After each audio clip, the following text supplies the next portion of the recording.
Hello, नमस्कार। आइए एक बार फिर से हम बात करते हैं एएसओ, बीएसएससी फोर्थ सीजीएल तथा एईडीओ एजुकेशन डिपार्टमेंट के पदों के बारे में। जैसा कि आप जानते हैं कि बिहार सरकार द्वारा दो महत्वपूर्ण पद की वैकेंसी निकाली गई है। पहला है असिस्टेंट सेक्शन ऑफिसर, जो कि बिहार सचिवालय सेवा के अंतर्गत आता है, और दूसरा है असिस्टेंट एजुकेशन डेवलपमेंट ऑफिसर, जो कि बिहार शिक्षा विभाग के अंतर्गत आता है। दोनों ही महत्वपूर्ण पद है और दोनों की तैयारी एक साथ की जा सकती है, क्योंकि दोनों का सिलेबस मिलता जुलता है। इस संबंध में मेरा पहला वीडियो काफ़ी लोकप्रिय हुआ और 50,000 से अधिक लोगों ने अब तक देखा है, और उस वीडियो में काफ़ी सारे कमेंट आए। तो उस कमेंट में जो लोगों की परेशानियां थी, जो लोगों की कन्फ्यूजन थी, तो उसी के लिए मैं उन मुद्दों पर भी इसमें बात करूंगा। तो ये देखिए, बिहार सचिवालय सेवा के अंतर्गत एएसओ अर्थात असिस्टेंट सेक्शन ऑफिसर या इसे सहायक प्रशाखा पदाधिकारी भी कहते हैं, और विदित हो कि इसका पूर्व नाम सचिवालय सहायक हुआ करता था, जिसे कि बदलकर इसे सहायक प्रशाखा पदाधिकारी किया गया। तो ये Bihar staff selection commission, Bihar कर्मचारी चयन आयोग के द्वारा फोर्थ सीजीएल के रूप में वैकेंसी निकाली गई है, और इसमें एएसओ के अतिरिक्त और भी कुछ पद हैं, जिसमें कि आप नोटिफिकेशन में देख सकते हैं।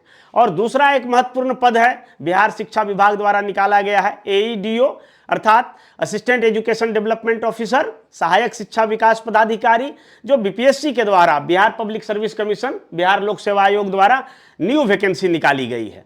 तो मेरा इस वीडियो का जो मूल मंत्र होगा, जो मूल भाव होगा, वो यह होगा कि दोनों की तैयारी एक साथ की जा सकती है, क्योंकि दोनों का सिलेबस आपस में काफी मिलता जुलता है, 99% तक मिलता जुलता है। पहला वीडियो के कमेंट्स के रूप में ऑडियंस का जो क्वेरी आया था, जो उनके अंदर कंफ्यूजन था, उनको भी मैं दूर करूंगा।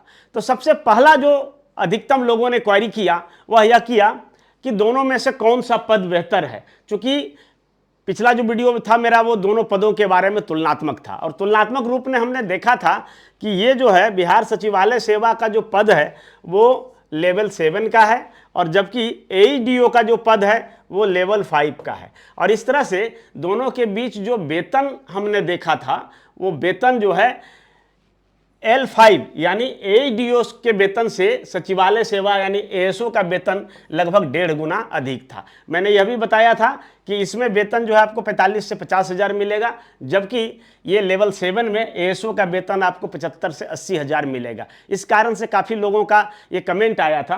कुछ यूट्यूबर्स ने वीडियो बनाया कि नाम अधिकारी और वेतन चपरासी का। तो आपको इस संदर्भ में बता दूं कि वेतन तो महत्वपूर्ण है, इसमें कोई दुविधा वाली बात नहीं है, वेतन महत्वपूर्ण है और आपको वेतन देखकर ही किसी सेवा का चयन करना चाहिए, परंतु पद भी महत्वपूर्ण होता है, इस बात से कोई भी इनकार नहीं कर सकता है।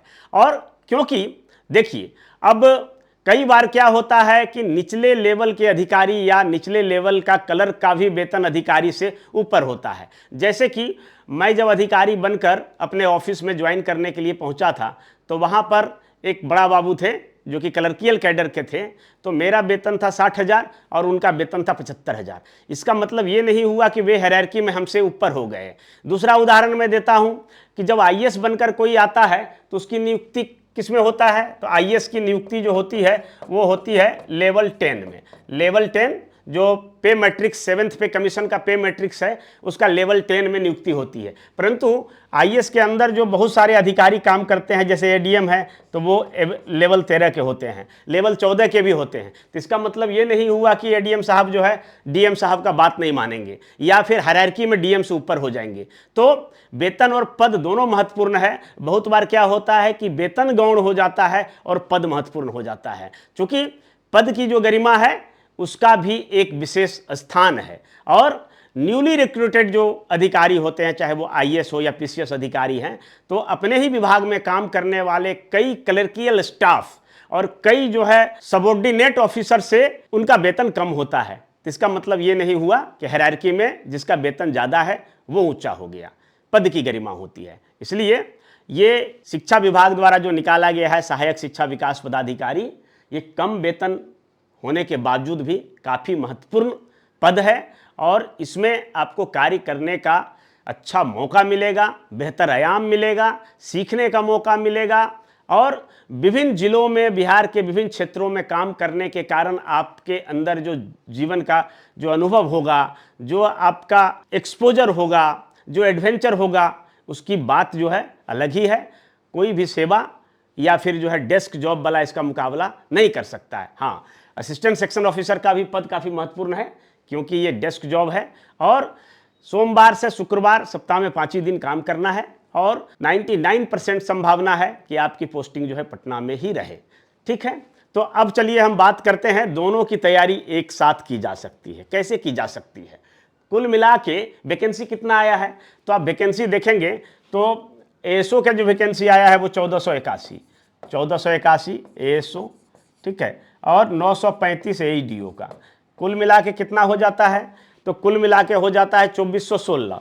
तो 2416 यानी कुल मिला के 2500, लगभग 2500 वैकेंसी है। और अगर आप गंभीर तैयारी करने वाले विद्यार्थी हैं, परिश्रमी विद्यार्थी हैं, स्ट्रेटजी बनाकर तैयारी करने वाले विद्यार्थी हैं, सही मार्गदर्शन में तैयारी करने वाले विद्यार्थी हैं, अगर आप निरंतर मेहनत करते हैं, सही दिशा में मेहनत करते हैं, तो निश्चित तौर पर ये 2500 में से 2416 में से एक पद आपका है। आप इस बात को लिख कर ले लीजिए। तो तैयारी करना है, लेकिन क्या क्या सावधानी बरतनी है इस संबंध में मैं बताऊंगा।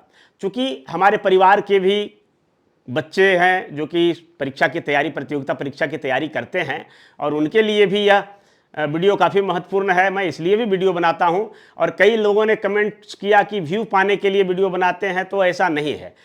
क्योंकि मैं आपको डिस्क्लेमर डाल दूं कि ना तो मैं यूट्यूब से कोई पेमेंट लेता हूं और ना ही विद्यार्थियों से कोई पेमेंट लेता हूं। यूट्यूब पर जिनको मार्गदर्शन देता हूं किसी प्रकार का पेमेंट नहीं लेता हूं, ठीक है। अगर मेरा कोई ऑफलाइन मार्गदर्शन भी होता है तो वहां से भी मैं कोई पेमेंट नहीं लेता हूं और गरीब विद्यार्थियों को निःशुल्क में मार्गदर्शन देता हूं। चलिए अब चलते हैं कि भाई क्यों ऐसा, मैं क्यों बोल रहा हूं कि दोनों का एक साथ तैयारी किया जा सकता है। तो कुल मिला के अगर देखिएगा, जो इसमें प्रश्न पत्र हैं और प्रश्न पत्रों के जो सेक्शन है, उस सेक्शन को यदि आप गौर से देखेंगे तो ये इस प्रकार से दिखेगा। यानी इसके कुल मिला के 4 सेक्शन दिखेंगे, जिनमें से 3 महत्वपूर्ण होंगे, पहला, दूसरा और तीसरा।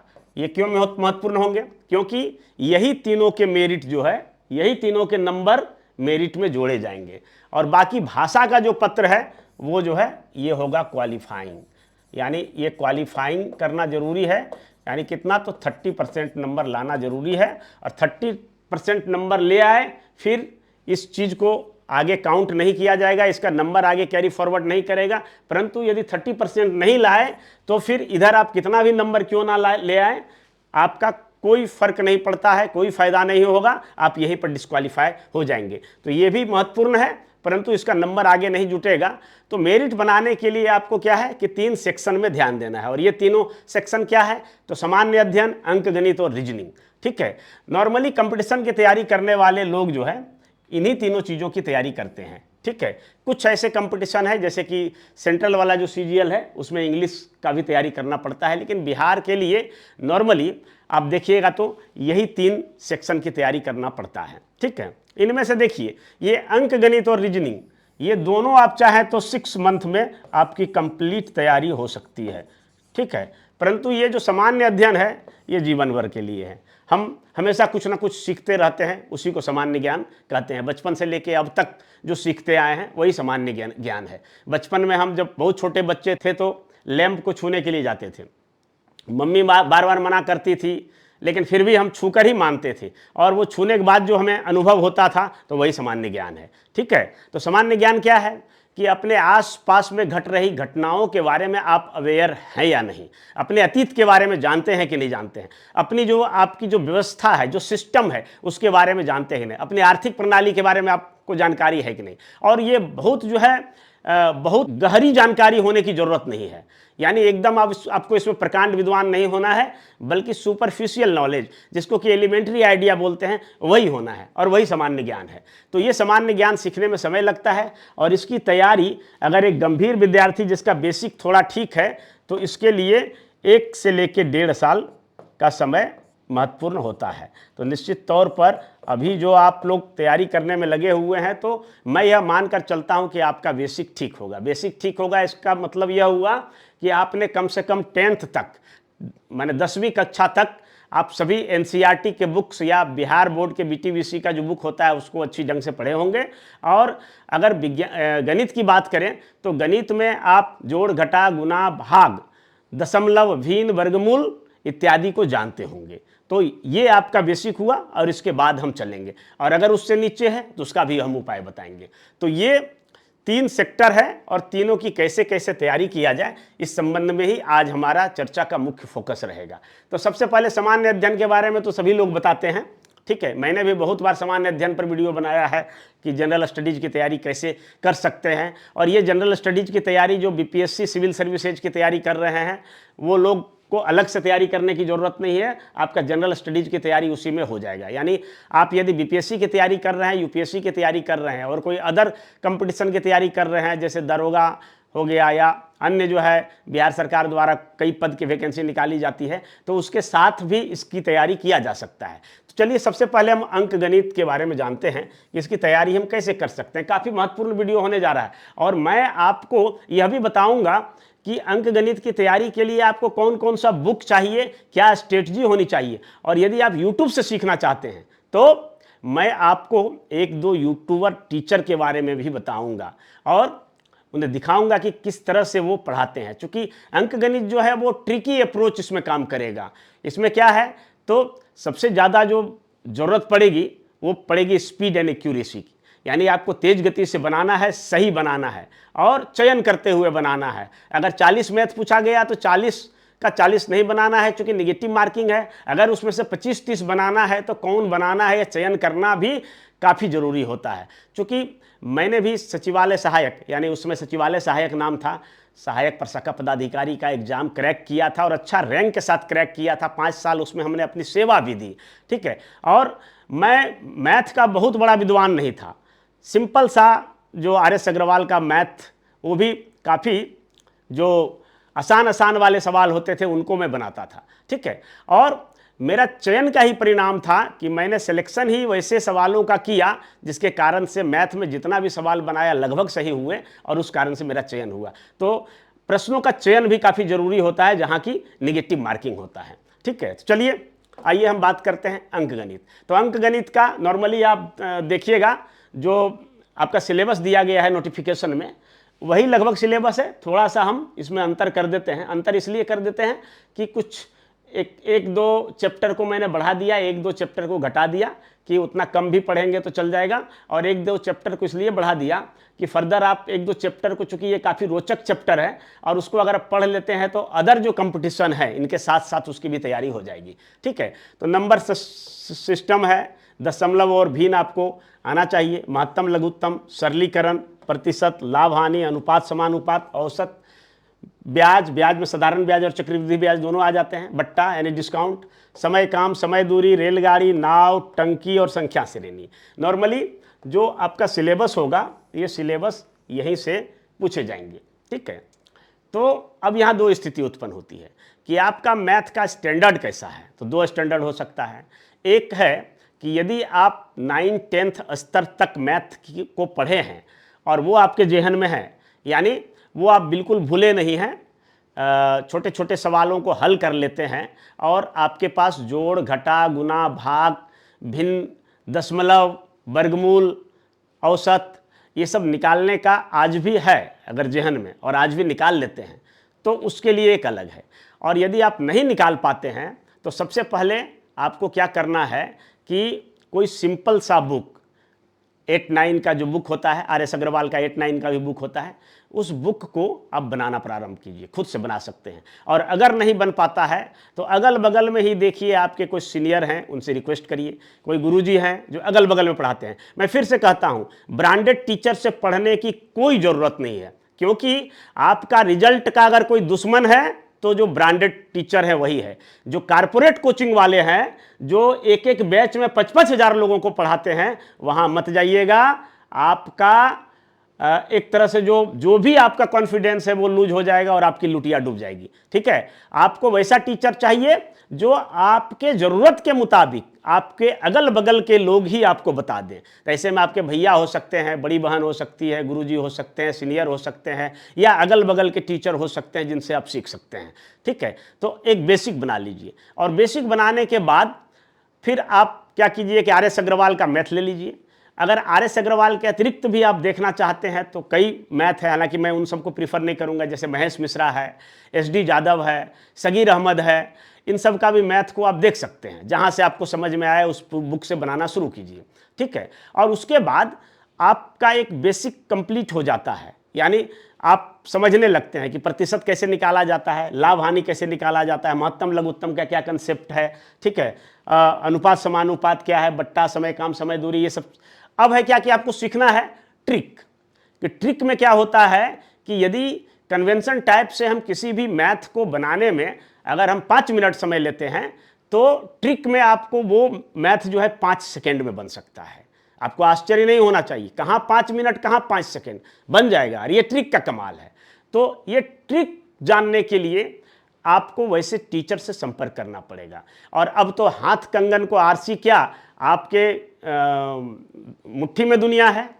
आप मोबाइल पर देखिए और वहीं पर यूट्यूब पर पढ़ाने वाले कई ऐसे टीचर की तलाश कीजिए। और इस कड़ी में मैं एक शिक्षक के बारे में आपको बताऊंगा जो यूट्यूब पर निःशुल्क पढ़ाते हैं, फेसबुक पर भी निःशुल्क पढ़ाते हैं। ठीक है, और ये भी मैं आपको बता देता हूं कि मेरा उनसे कोई जान पहचान नहीं है, ना मैं उनका प्रचार कर रहा हूं, ना हम कभी मिले, मैंने भी उनको सोशल मीडिया पर ही देखा है। ठीक है, तो इसका वीडियो जो है आप 3 से 4 मिनट देखिए और देखिए वो कितना शानदार पढ़ाते हैं। परसेंटेज का एक कंप्लीट टाइप लिए हैं। टाइप का नाम है अपरिवर्तित रखना। टोटल 8 क्वेश्चन अभी आपको बताने जा रहे हैं। पहला क्वेश्चन में जो टाइम लगे, तो पहला क्वेश्चन के बाद अगला जो 7 क्वेश्चन होगा 7 दूना 14 सेकंड में बता देंगे। देखिए, आप बताइएगा, हम नहीं बताएंगे, आप ही 14 सेकंड में बता दीजिएगा। देखा जाए, लिखा हुआ है कि ए का वेतन बी के वेतन से 20% कम है, तो लिखिएगा 20/80 × 100। आंसर हो जाएगा 25%, आंसर हो जाएगा 25%। इससे ही 4 बार, 4 से 25 बार आंसर हो गया। अब आपके दिमाग में होगा ये कैसे कैसे कैसे, तो देखिए ऐसे ऐसे। वो वैसा दो चीज जो कोई दो चीज के गुणनफल से निकलता हो, जैसे वस्तु का मूल्य वस्तु का खपत से खर्च निकलता है, ये हो गया प्राइस, यह हो गया कंजप्शन, यह हो गया एक्सपेंडिचर। जैसे चाल गुना समय से दूरी निकलता है, स्पीड इंटू टाइम बराबर डिस्टेंस। जैसे लंबाई गुना चौड़ाई से क्षेत्रफल निकलता है, length into breadth is equal to area. तो क्वेश्चन कहेगा कि वस्तु का मूल्य घट जाता है, वस्तु का मूल्य घट जाता है, लेकिन खर्चा नहीं घटता ही, खर्चा बराबर ही रहता है। जितना पहले खर्चा होता था उतना ही अभी भी रहता है। तो वस्तु का मूल्य घटेगा तो खर्चा नहीं घटेगा, घटवे करेगा। ये क्वेश्चन कहता है कि ना घटता है, तो ये कब संभव है? जब खपत बढ़ा दिया जाएगा। तो ये घटेगा, तो इसमें कितना परिवर्तन करें कि यह अपरिवर्तित रहे? तो यही सब को वो अपरिवर्तित रखेगा, ये सबको क्या रखेगा? अपरिवर्तित रहेगा। अपरिवर्तित का मतलब इसमें कोई परिवर्तन नहीं होने देना है। तो ये घटेगा तो ये बढ़ाइएगा, ये बढ़ेगा तो ये घटेगा। चाल बढ़ेगा तो समय घटेगा, चाल घटेगा तो समय बढ़ेगा। तो इसी को, ये जो दोनों का ये जो गुणनफल है, इसी को अपरिवर्तित रखा जाता है। इसको एक बात और समझ लीजिए। अब जैसे ए और बी है, मान लीजिए कि ये 100 है, इससे 20% कम है, या मान लीजिए 20% ज़्यादा है, तो ये हो गया 120। तो इससे 20% ज़्यादा है, तो इससे कितना परसेंट कम है? 20%। गलती, 20% नहीं, कुछ दूसरा होगा, 16.2/3% होगा। तो ये दोनों क्वेश्चन एक ही क्वेश्चन है, दोनों एक ही मेथड से बनता है। अब बनता कैसे है? तो ऐसे दो मेथड, लेकिन अच्छा मेथड यह है, लिखिएगा x/100 ± x into 100, x/100 ± x अब कब प्लस कब माइनस? तो क्वेश्चन में वृद्धि कहेगा तो नीचे 100 + x लिखिएगा, क्वेश्चन में कमी कहेगा तो नीचे 100 - x लिखिएगा।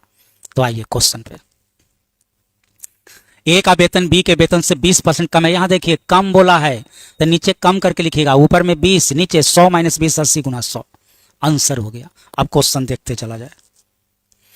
बोला गया है कि ए की ऊंचाई बी की ऊंचाई से 25% कम है, तो ऊपर में 25 नीचे कम कर दीजिए 75 गुना कितना 100, आंसर हो जाएगा 1/3 मान होता है 33.1/3% का। जानते हैं तो अच्छा है, ना जानते हैं तो 100 में 3 से भाग दीजिएगा। यहाँ लगभग लिखा है, लगभग। चलिए आंसर हो गया 1 नंबर। बोला गया है कि चीनी का मूल्य देखिए 25% गिरावट हो जाता है, तो गिर जाता है तो 25 बटा गिरा दीजिए 75 गुना 100। चलिए 1/3 कितना परसेंट का मान 33.1/3% का मान, और आंसर हो जाएगा ऑप्शन नंबर डी। चलिए बोला है कि 20% का कमी हो जाता है, 20% का क्या हो जाता है कमी हो जाता है, तो बोलिए कितना, तो कितना वृद्धि करना चाहिए ताकि इसके मूल्य में कोई परिवर्तन ना हो। तो 20% का कमी होता है तो 20 बटा में कम करके लिखिए 80 गुना कितना 100, इससे ही 4 बार, 4 से 25 बार, और आंसर हो जाएगा 25%। चलिए आंसर आप बताइए कितना हो जाएगा, बताइए तो। लिखा हुआ है कि 20% का वृद्धि हो जाता है, कैसे लिखिएगा बोलिए। हाँ सही बोल रहे हैं, तो 20 नीचे बढ़ा करके 120 और गुना कितना 100। चलिए कटेगा 1/6 मान होता है 16 एंड 2/3% का 16.2/3% का, आंसर हो गया।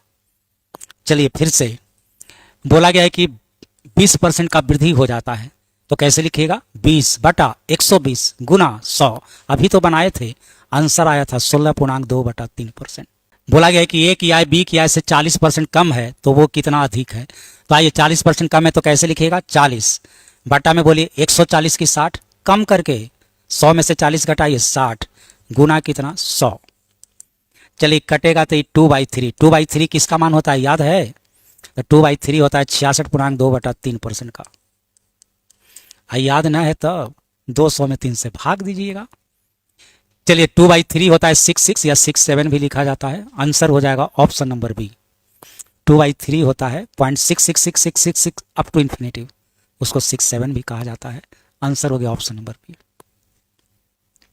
एक और क्वेश्चन है, बोला गया है कि 25% अधिक है, तो कैसे लिखिएगा 25 बटा में बोलिए क्या, हाँ 125 गुना कितना 100। चलिए इससे ही 5 बार, 5 से 20 बार, और आंसर हो जाएगा 20%, आंसर हो गया 20%। तो अब टाइप आप पहचान लिए होइएगा, बस आएगा थर्ड से बना देना है। चलिए बात अच्छा लगा हो तो क्या करना है, वीडियो को लाइक भी कर देना है, और उसके बाद समझ गए होइएगा। चलिए बहुत बहुत धन्यवाद। चलिए आप बताइए कि 1 घंटा में घड़ी और मिनट का सुई कितना बार मिलेगा। तो देखा जाए घड़ी में, देखिए घड़ी में 10 बजा है, देखिए इसको घुमा रहे हैं, अब देखिए घड़ी में 11 बजा, तो जैसे ही 11 बजा तो देखिए ये दोनों एक बार मिल गया, एक बार दोनों मिल गया। 1 घंटा में कै बार मिला, एक बार। फिर से एक बार देखिए 11 बजा, अब हम 12 बजा रहे हैं, यहाँ देखिए 12 बजा रहे हैं, देखिए फिर से देखिए एक बार दोनों मिल गया। तो 1 घंटा में कै बार मिल रहा है, एक बार। चलिए एक बार फिर से देखिए, एक बार फिर से देखिए, अब 1 बजा रहे हैं, देखिए 1 बजा रहे हैं, देखिए मिलेगा कि नहीं, 12 से 1 बजा रहे हैं, तो देखिए जा, ये तो मिलवे नहीं किया, ये तो अब मिलवे नहीं किया। तो याद रखिएगा 12 से 1 के बीच में दोनों आपस में नहीं मिलता है, बाकी हमेशा मिलता है। अब 2 बजाएंगे तो देखिएगा फिर मिल जाएगा। अब 2 बजा रहे हैं तो यहां से यहां देखिए एक बार मिल गया, अब देखिए 2 बजा, तो कब दोनों नहीं मिलता है, 12 से 1 के बीच में नहीं मिलता है। तो 1 घंटा में 1 बार मिलता है, लेकिन 12 घंटा में 12 बार ना 11 बार मिलेगा, एक बार नहीं मिलता है, 12 से 1 के बीच में नहीं मिलता है। तो आइए थोड़ा ध्यान दिया जाए, तो देखा जाए कि यूपीएससी में क्वेश्चन पूछा गया है 2024 में, इसी महीना में एग्जाम हुआ है, शायद 16 जून को एग्जाम हुआ है। तो बोला गया है कि 10 बजे से 2 बजे के बीच में ये दोनों सुई कितना बार संपाती होगा। संपाती होगा मतलब मिलेगा, इसको इंग्लिश में कोइंसाइड कहा जाता है। तो बोलिए 10 बजे से 2 बजे दोपहर हो गया, कै घंटा, 4 घंटा। तो आप जानते हैं कि 1 घंटा में 1 बार मिलेगा, लेकिन 4 घंटा में कै बार मिलेगा, 4 बार। लेकिन फिर बताइए 10 बजे से दोपहर के बीच में, दोपहर 2 बजे के बीच में 12 से 1 आएगा कि नहीं आएगा, तो उस समय तो नहीं मिलेगा, तो एक बार इसमें नहीं मिलेगा, और सही आंसर हो जाएगा कितना बार, 3 बार। ठीक है, और इनका नाम है सुबोध सर। तो सुबोध सर का वीडियो देखिए, और अगर इनका क्लास अच्छा लगा तो इनको देख सकते हैं, या फिर इसी तरह पढ़ाने वाले टीचर को और अन्य टीचर को आप ढूंढ सकते हैं। आपको मैथ कंप्लीट करना काफ़ी ज़रूरी है, क्योंकि मैथ और रीजनिंग कंप्लीट किए बिना इस परीक्षा को आप क्रैक नहीं कर सकते हैं। क्योंकि आप जो तैयारी कर रहे हैं बीपीएससी का, या फिर कोई इस तरह का सिविल सेवा परीक्षा की तैयारी कर रहे हैं, उसमें जो मैथ होता है वो काफ़ी आसान मैथ होता है और बहुत कम संख्या में होता है। जैसे बीपीएससी में 10 नंबर का मैथ होता है, तो 10 नंबर का मैथ अगर नहीं भी बनेगा फिर भी लोग निकाल लेते हैं पीटी में। तो अब चलिए मैथ के कुछ बुक का सजेशन मैं करता हूँ। और ये बुक तो जैसा कि मैंने बताया, इस कड़ी में आपके लिए सबसे जो महत्वपूर्ण बुक होगा वो आर.एस. अग्रवाल का होगा। आर.एस. अग्रवाल का बुक इतना महत्वपूर्ण है क्योंकि इनका जो मेथड है काफ़ी अच्छा है, और यहाँ आपको प्रश्न जो है वो कई फॉर्म में है। कुछ तो बना हुआ प्रश्न है, कुछ आपके लिए प्रॉब्लम्स के रूप में है, और इसका इतना बढ़िया सॉल्यूशन सुझाया हुआ है कि आप बिना टीचर के भी इससे सीख सकते हैं। दूसरा जो मैथ का बुक है वो आप महेश मिश्र का ले सकते हैं। मैंने इस बुक को पढ़ा था, काफ़ी अच्छा बुक है, और ये कन्वेंशनल है। ये तो आर.एस. अग्रवाल का ऑब्जेक्टिव सब्जेक्टिव दोनों आता है। उसके बाद आप सगीर अहमद साहब का भी ले सकते हैं, इनका भी अच्छा बुक है, ठीक है। और उसके बाद फिर जो है आप एस.डी. यादव का ले सकते हैं, एस.डी. यादव का ले सकते हैं, ठीक है। हमने नहीं देखा है लेकिन राकेश यादव का भी एक मैथ का किताब है, उनको भी देख सकते हैं। तो ये हुआ आपका मैथ। अब चलिए रीजनिंग की बात करते हैं। तो रीजनिंग का सबसे पहले सिलेबस देखते हैं। तो सिलेबस यहाँ मैंने इंग्लिश में लिखा है, और इंग्लिश में इसलिए लिखा है कि कहीं भी हम लोग बोलचाल की भाषा में जब रीजनिंग का क्लास के बारे में सोचते थे, बोलते थे, तो हालांकि मैंने रीजनिंग का कभी क्लास नहीं किया, किसी भी चीज़ का कोई क्लास नहीं किया, लेकिन हम लोग जब एग्जाम देकर लौटते थे तो वापस में ट्रेन पर लोग चर्चा करते थे, तो कहा जाता था कि ये यहाँ से सवाल पूछा, ये यहाँ से सवाल पूछा। मुझे तो सारे के सारे रीजनिंग जो है एक ही जैसे लगते थे। क्यों लगते थे? क्योंकि मैंने कभी कोई रीजनिंग की किताब से रीजनिंग नहीं सीखा, बल्कि जो प्रैक्टिस सेट थे, प्रतियोगिता दर्पण या सामान्य ज्ञान दर्पण में जो सेट आते थे उसी को बनाता था, या फिर मॉडल प्रैक्टिस सेट होता था, उनसे बनाकर हमने सीखा। इसलिए हमें सारे रीजनिंग जो है एक ही जैसे लगते थे। और रीजनिंग कोई सीखने की चीज़ नहीं है। ये क्या है? ये लॉजिकल डिडक्शन है। एक तरह से आपका तर्क शक्ति है, और ये तर्क शक्ति दो चीज़ों से बढ़ती है। एक तो आप जितना अपने ब्रेन को चलाएंगे, जितना आप दिमाग लगाएंगे, जितना आप किसी बारे में सोचेंगे, उसका अवलोकन करेंगे, विश्लेषण करेंगे, उसका परिणाम की ओर जाएंगे, उतना ही आपका सटीक आंसर होगा। और दूसरा है कि जितना आप प्रैक्टिस करेंगे, तो इससे क्या होगा कि आपका रीजनिंग मजबूत होगा। तो हम क्या है कि कभी रीजनिंग का वैसे तैयारी नहीं किए, जो प्रैक्टिस सेट में बनाए थे तो वही से हो गया। और रीजनिंग के बारे में एक बार और बता दूं कि आप एग्जाम हॉल में ऐसे भी रीजनिंग को बना लेंगे जिसे कभी जीवन भर में नहीं बनाया था, क्योंकि ये पूरी तरह से तर्क शक्ति पर आधारित है।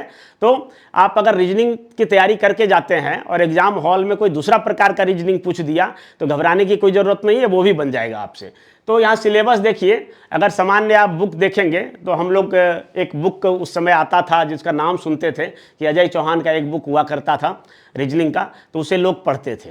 हालांकि मैं सजेस्ट करूंगा कि उससे ज़्यादा आपको प्रैक्टिस पर ध्यान देना चाहिए। राजेश का भी बुक पहले आता था, ठीक है। तो इनका सिलेबस क्या है? तो बेसिकली सिलेबस जो है आपका नोटिफिकेशन में हिंदी में दिया हुआ है, इसको हमने इंग्लिश में कन्वर्ट कर दिया। तो मुख्य सिलेबस यही है कि आपका इसमें एनालॉजी होगा, क्लासिफिकेशन होगा, सीरीज होगा या नंबर सीरीज कह सकते हैं, कोडिंग डिकोडिंग होगा, सिलोगिज्म होगा, फिर डायरेक्शन टेस्ट होगा, फिर सिटिंग अरेंजमेंट होगा, फिर अरिथमेटिक रीजनिंग होगा, फिर प्रॉब्लम सॉल्विंग टेक्निक होगा, फिर विजुअल मेमोरी होगा, फिर स्टेटमेंट एंड कंक्लूजन होगा, ठीक है, फिर वेन डायग्राम होगा, यहाँ से सवाल रहते हैं, फिर इनइक्वलिटी के सवाल रहेंगे। उसके बाद कई सारे नॉन वर्बल रीजनिंग किसको बोलते हैं? जो फिगर वाले होते हैं, ठीक है। और फिगर वाले में भी कई प्रकार की रीजनिंग होते हैं, तो सारे को मैंने यहाँ नॉन वर्बल रीजनिंग के रूप में रख दिया। उसमें भी ये होता है, एनालॉजी होता है, सीरीज होता है, सब चीज़ होता है उसमें भी, ठीक है। ऐसे रीजनिंग के दो पार्ट होते हैं, एक वर्बल और दूसरा नॉन वर्बल। लेकिन चूंकि वर्बल रीजनिंग ज़्यादा पूछा जाता है, इसीलिए वर्बल रीजनिंग का ही ज़्यादा जोर है, और नॉन वर्बल रीजनिंग कम पूछा जाता है। तो ये रीजनिंग, ठीक है। अब रीजनिंग की अगर तैयारी की बात करें तो तैयारी के लिए जो बुक्स हैं, तो बुक्स आप वही मैंने जैसा बताया कि आप अगर पारंपरिक बुक देखना चाहते हैं तो अजय चौहान का रीजनिंग का बुक आता है, ठीक है। अरिहंत पब्लिकेशन में भी आपको रीजनिंग का अच्छे बुक्स मिल जाएंगे, ठीक है। परंतु आपको इसमें क्या चाहिए? जनरली जो मॉडल सेट आते हैं, ठीक है, मॉडल सेट, तो उसको प्रैक्टिस करना चाहिए, ठीक है। और पी वाई क्यूज को अगर आप सॉल्व करेंगे तो निश्चित तौर पर आपका रीजनिंग कंप्लीट हो जाएगा। और ये मेनली प्रैक्टिस पर डिपेंड करता है, कितना आप प्रैक्टिस करते हैं, और जितना ज़्यादा आप प्रैक्टिस करेंगे रीजनिंग उसका आपका उतना ही ज़्यादा मजबूत होगा और बहुत स्पीड के साथ आप बना लेंगे। इसकी तैयारी के लिए एक महत्वपूर्ण कुछ तैयारियां भी होती है, जैसे कि अगर अंग्रेजी के जो 26 लेटर हैं तो उस पर भी कई बार क्या होता है पूछा जाता था। हम लोग कोडिंग बना लेते थे, जैसे तो प्रत्येक 5 अक्षर का बना लेते थे और उसको बोलते थे इजोटी, ठीक है, इजोटी यानी प्रत्येक 5 अंग्रेजी का 5वां अक्षर, 5वां अगर ई है तो 10वां जे है, 15वां वो है ऐसे, ठीक है। और फिर 3-3 का भी बनाते थे, वो होता था कफी लरक्स, ठीक है, ऐसे, ठीक है। इस तरह का कोडिंग बनाने की भी जरूरत पड़ता है जब आप तैयारी करेंगे, तो ये सब आपको पहले करना पड़ेगा, ठीक है। तो चलिए रीजनिंग के बाद अब हम अंत में चर्चा करते हैं सामान्य अध्ययन की। सामान्य अध्ययन की तैयारी में आपको वक्त ज़्यादा लगता है। वक्त ज़्यादा क्यों लगता है? एक तो इसका काफ़ी जो है एंटायर सामान्य अध्ययन या जनरल स्टडीज को देखें तो इसमें कई सारे पेपर्स होते हैं और प्रत्येक पेपर्स के अंतर्गत, कई सारे सब्जेक्ट के अंतर्गत कई छोटे छोटे उसके अंदर जो है सब सब्जेक्ट होते हैं, उसके अंदर भी काफ़ी सारे चैप्टर्स होते हैं, तो ये पढ़ना पड़ता है। और पढ़ना कब से है? तो हम लोग 6 क्लास से जो पढ़ते हैं, 6 क्लास से लेके ग्रेजुएशन तक जो पढ़ते हैं, वहाँ तक का इम्पोर्टेंस है, यानी वहाँ तक का महत्व है। और उन सभी चीज़ों को हम फिर से देख सकते हैं। अगर भूल गए हैं तो 6 क्लास से पढ़ने की बात कही जाती है, ठीक है। तो इसकी तैयारी में ज़्यादा समय लगता है और आपका सिलेबस जो नोटिफिकेशन में जो सिलेबस है, तो वो सिलेबस में बहुत सारी चीज़ों को मिला जुला के लिख दिया गया है, कई चीज़ों को अलग अलग लिखा गया है। लेकिन मैं आपको बता दूं कि बिहार का जो परीक्षा होता है और उसमें सामान्य अध्ययन की तैयारी जो की जाती है, उसके लिए मुख्यतः 7 विषय होते हैं, ठीक है। और ये 7 विषय कौन कौन होता है ये जान लेना आपके लिए ज़रूरी है। चाहे वो 7 विषय आपको बीपीएससी के अंतर्गत पूछा जाए प्रश्न, या फिर बीएसएससी के अंतर्गत पूछा जाए, या फिर और अन्य कोई कंपटीशन हो जहाँ पर कि सामान्य अध्ययन से प्रश्न पूछा जाता है, तो वहाँ पर आपको यही 7 सब्जेक्ट मिलेगा, ठीक है। तो पहला क्या है? पहला इतिहास है। तो इतिहास भी 3 खंडों में है। भारत का एक प्राचीन इतिहास है, दूसरा मध्यकालीन इतिहास है और तीसरा आधुनिक इतिहास है। और इसके साथ स्वतंत्रता आंदोलन भी जुड़ा हुआ है। तो ये कुल मिला के देखें तो 4 हो जाता है, ठीक है। और यहाँ से क्या है, इनके अंदर भी कई चैप्टर्स हैं, ठीक है। तो इतिहास को ही अगर देखें तो 70-75 चैप्टर सिर्फ इतिहास में ही हो जाते हैं, तो इसको पढ़ना पड़ता है, इसमें समय लगता है, ठीक है। दूसरा अगर देखें तो भूगोल है, ज्योग्राफी। तो ज्योग्राफी में भी आपको जो सामान्य भूगोल है या विश्व का भूगोल उसको पढ़ना है, फिर भारत का भूगोल पढ़ना है, फिर इकोलॉजी और इन्वायरमेंट भी पढ़ना है, और मानचित्र तो जरूर पढ़ना है। प्रत्येक परीक्षा में मानचित्र का अध्ययन अगर आप करेंगे तो 2-3 सवाल वैसे ही आपका सॉल्व हो जाएगा। इसलिए मैप स्टडी काफ़ी जरूरी होता है। बिना मैप स्टडी का भूगोल का अध्ययन जो है वो बेकार है, ठीक है। चलिए नेक्स्ट आ जाइए, राजव्यवस्था। राजव्यवस्था अर्थात पॉलिटी। अब पॉलिटी में क्या है? तो इसमें मुख्यतः भारतीय संविधान है और शासन व्यवस्था। भारतीय संविधान के अंतर्गत जो भारतीय संविधान के तहत जो व्यवस्था है, जो उसकी विशेषता है, जो उसके महत्वपूर्ण अनुच्छेद है और उसके अंतर्गत जो प्रावधान है, जो संविधान संशोधन है, इन्हीं सब मुद्दों से सवाल पूछा जाता है। संविधान के जितने भी भाग हैं, जितने अनुसूची हैं, जितने अनुच्छेद हैं, सबको पढ़ना है, उसको मेमोराइज करना है और उसके जो प्रावधान है उसको काफ़ी अच्छे ढंग से विश्लेषण करना है, ठीक है। तो ये हो जाएगा। चलिए अब नेक्स्ट आइए तो विज्ञान या सामान्य विज्ञान कह सकते हैं, जनरल साइंस। तो इसके कितने भाग हो सकते हैं? तो ऐसे तो जनरली विज्ञान 2 प्रकार के होते हैं, एक फिजिकल साइंस, दूसरा बायोलॉजिकल साइंस। तो फिजिकल साइंस के अंतर्गत भौतिक और रसायन है, ठीक है। यहाँ से 50% लगभग सवाल पूछा जाएगा और जीव विज्ञान से लगभग 50% सवाल पूछा जाएगा, ठीक है। और इसके साथ आप टेक्नोलॉजी भी जोड़ दीजिए, ठीक है, प्रौद्योगिकी, साइंस एंड टेक्नोलॉजी। तो ये कुल मिला के 4 भाग हो जाते हैं विज्ञान के। तो ये विज्ञान का जो सामान्य विज्ञान है, यहाँ भी आपको 6 क्लास से लेकर जो 8, 9, 10, 11, 12 तक के जो एनसीईआरटी बुक है उनको पढ़ने की ज़रूरत है। हालांकि ये काम अभी नहीं हो पाएगा। एनसीईआरटी बुक आप अगर पढ़ चुके होंगे तो आपको फिर क्या है, इसका जो कंपाइल वे में जो नोट्स है या जो वन लाइनर नोट्स है उसको पढ़ने की ज़रूरत है। ठीक है, इसके बारे में आगे मैं चर्चा करूँगा। नेक्स्ट जो पांचवा है वो अर्थव्यवस्था। तो अर्थव्यवस्था में, इकोनॉमी में जनरली क्या है कि क्या इकोनॉमिक क्या अवधारणा है, कंसेप्ट को समझ लेना है, और दूसरा इसके महत्वपूर्ण शब्दावली है उसको देख लेना है, और जो अर्थव्यवस्था से संबंधित जो समसामयिकी हैं, जो करंट अफेयर्स हैं, है ना, यानी इकोनॉमिक करंट अफेयर्स, तो उसको जो है देखना है, ध्यान रखना है। ठीक है, उसके बाद छठा सब्जेक्ट के रूप में हम देखते हैं तो बिहार विशेष। तो बिहार विशेष, बिहार स्पेशल। तो बिहार स्पेशल चूंकि बिहार का एग्जाम है इसलिए बिहार के बारे में पूछा जाता है और अच्छी खासी संख्या में प्रश्न होते हैं। यानी अगर जीएस में अगर मान ले कि 75 सवाल है, ठीक है, तो 75 सवाल में 5-7 सवाल जो है बिहार सामान्य ज्ञान से हो सकते हैं, और बीपीएससी में से तो यहाँ तो लगभग जो है 24-25 प्रश्न पूछे जाते हैं।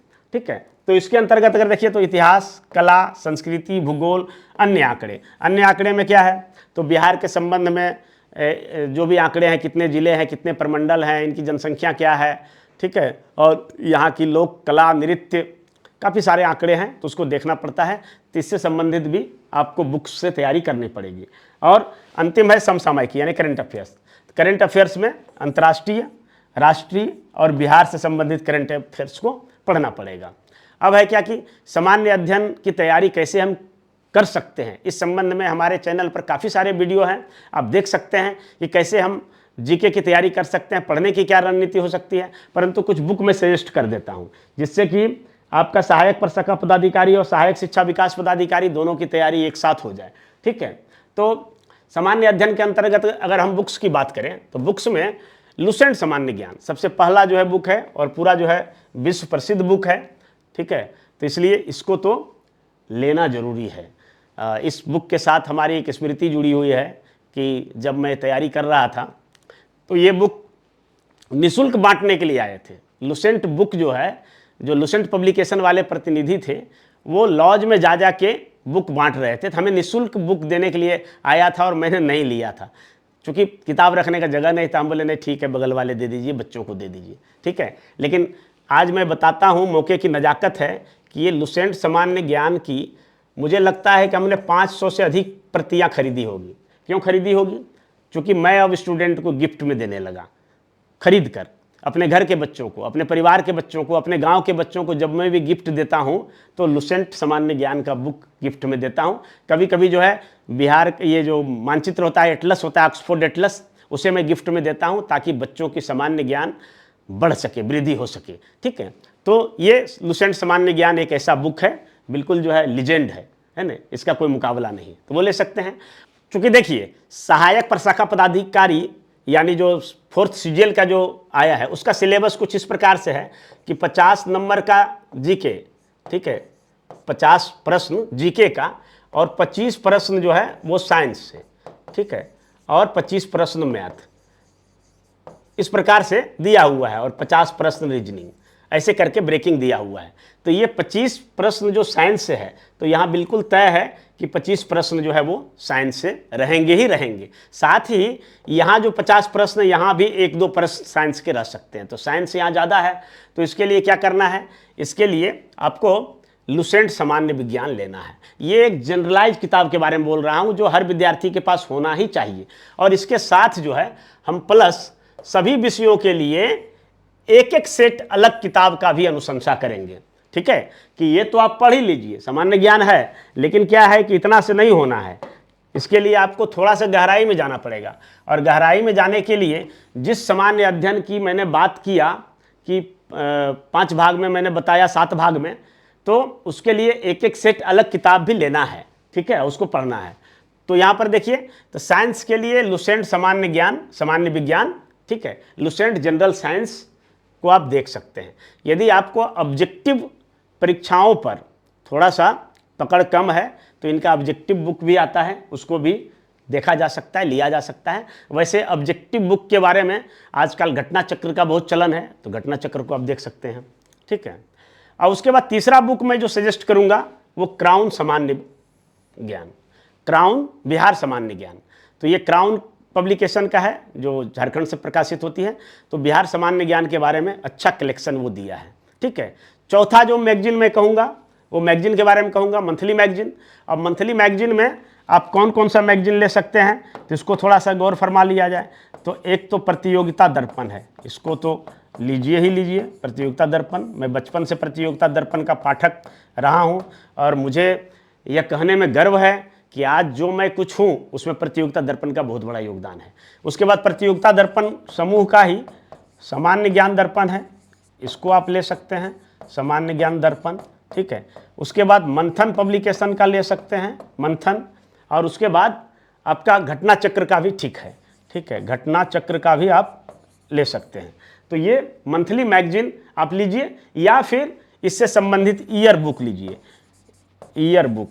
और ईयर बुक में एक स्पीडी का जो ईयर बुक आता है वो ज़रूर लेना है, ठीक है। काफ़ी इसमें अपडेटेड करंट अफेयर्स रहता है, तो स्पीडी का ले लेना है, ठीक है। इसके अतिरिक्त क्या करना है, तो 5वां नंबर में PYQs और 6ठा नंबर में प्रैक्टिस सेट। ये काफ़ी ज़रूरी है। मैं बार बार बोलता हूँ कि सिलेबस जो होता है, ठीक है, सिलेबस तो आप देख लिए, मैंने बता दिया। तो सिलेबस आपके लिए एक रास्ता है सफलता प्राप्त करने के लिए, परंतु PYQs जो है वो रास्ता दिखाने वाला टॉर्च है, वो रोशनी है, जो रास्ता पर उस मार्ग पर चलने के लिए रोशनी ज़रूरत होता है। तो PYQs, इसी से पता चलता है कि परीक्षा में किस प्रकार के प्रश्न पूछे जा रहे हैं, क्या इसका हार्डनेस है, क्या इसका सॉफ्टनेस है, कितने सवाल काफ़ी कठिन पूछे जाते हैं, कितने सवाल आसान पूछे जाते हैं, और किस तरीके के सवाल हैं। इसको आप बनाकर जब देखेंगे खुद अपनी औकात पता चलेगी कि भाई हम कितने पानी में हैं, ठीक है। और उसी से फिर आप तैयारी करेंगे, आपका सेल्फ असेसमेंट भी हो सकेगा। तो PYQs जरूरी है। और लगातार प्रैक्टिस के लिए, ठीक है, लगातार अभ्यास के लिए, चूँकि निरंतर अभ्यास से सफलता को फतह किया जा सकता है, और इसके लिए ज़रूरत है कि प्रैक्टिस सेट में आपको कम से कम 15 से लेकर 25 प्रैक्टिस सेट रहेंगे। और इतना अगर आप बना लेते हैं, या और भी दूसरे प्रैक्टिस सेट से भी ले लेते हैं, या किसी टेस्ट सीरीज में शामिल हो जाते हैं, तो निश्चित तौर पर आप जिस एग्ज़ाम की तैयारी करने जा रहे हैं उसका 25 बार 50 बार रिहर्सल हो गया, और आप तैयारी हैं, get set ready go for success, ठीक है, फॉर श्योर सक्सेस। चलिए अब जो है मैं बात करता हूं, जैसा कि मैंने बताया था कि सभी विषयों की एक एक सेट अलग से भी किताब लेना है, ये तो जनरल किताब बताया था। तो इतिहास के लिए, तो तीनों खंड के लिए आप चाहें तो बहुत ज़्यादा लफड़ा में नहीं पढ़ना चाहते हैं तो आप SK पांडे जी का इतिहास का तीनों सेट का ले लीजिए, तीनों यानी एंशिएंट प्राचीन मध्यकालीन और आधुनिक, ये तीनों सेट के लिए आप SK पांडे का बुक ले सकते हैं। यहाँ से आपकी तैयारी हो जाएगी। राज व्यवस्था के बारे में बात करें तो आप लक्ष्मीकांत का ले लीजिए, काफ़ी फेमस बुक है, ठीक है, लक्ष्मीकांत। हालांकि इसमें सभी चैप्टर नहीं पढ़ना है, या फिर इसके लिए आप परीक्षा वाणी का बुक ले लीजिए, परीक्षा वाणी की अच्छी बुक है और इसमें आपका बढ़िया कंसेप्ट बन जाएगा। भूगोल के बारे में बात करें तो इसमें महेश बर्नवाल है, महेश बर्नवाल का भूगोल ले लीजिए। महेश बर्नवाल काफ़ी अच्छी बुक है, इसको जो है BPSC UPSC तैयारी करने वाले भी पढ़ते हैं, ठीक है। या तो इसमें भी मैं सजेस्ट करूंगा कि आप परीक्षा वाणी को ले लीजिए, ठीक है। अब अगर अर्थव्यवस्था की बात करें, अर्थव्यवस्था में भी आप परीक्षा वाणी ही ले लीजिए, इसका भी बुक है और अच्छी तरीके से लिखा गया है, तो इसको भी आप ले लीजिए। और सामान्य विज्ञान की यदि बात करें तो यहाँ भी परीक्षा वाणी का ही पुस्तक मैं रेफर करूँगा, परीक्षा वाणी। और इसके अतिरिक्त अगर आपको मार्केट में कहीं पर मिल जाता है और ऑब्जेक्टिव पढ़ने का तरीका आपको ठीक लगता है, उसमें आपको जो घटना चक्र है, तो घटना चक्र का ऑब्जेक्टिव आप प्रैक्टिस कर सकते हैं, क्योंकि इसमें क्वेश्चन रहता है और क्वेश्चन के बाद जो एक्सप्लेनेशन रहता है उससे विद्यार्थियों को काफ़ी फायदा होता है, ठीक है। तो इस प्रकार से आपको मैंने जो सहायक प्रशाखा पदाधिकारी हैं और सहायक शिक्षा विकास पदाधिकारी दोनों की तैयारी कैसे एक साथ की जा सकती है उसके बारे में मैंने विस्तार से चर्चा किया।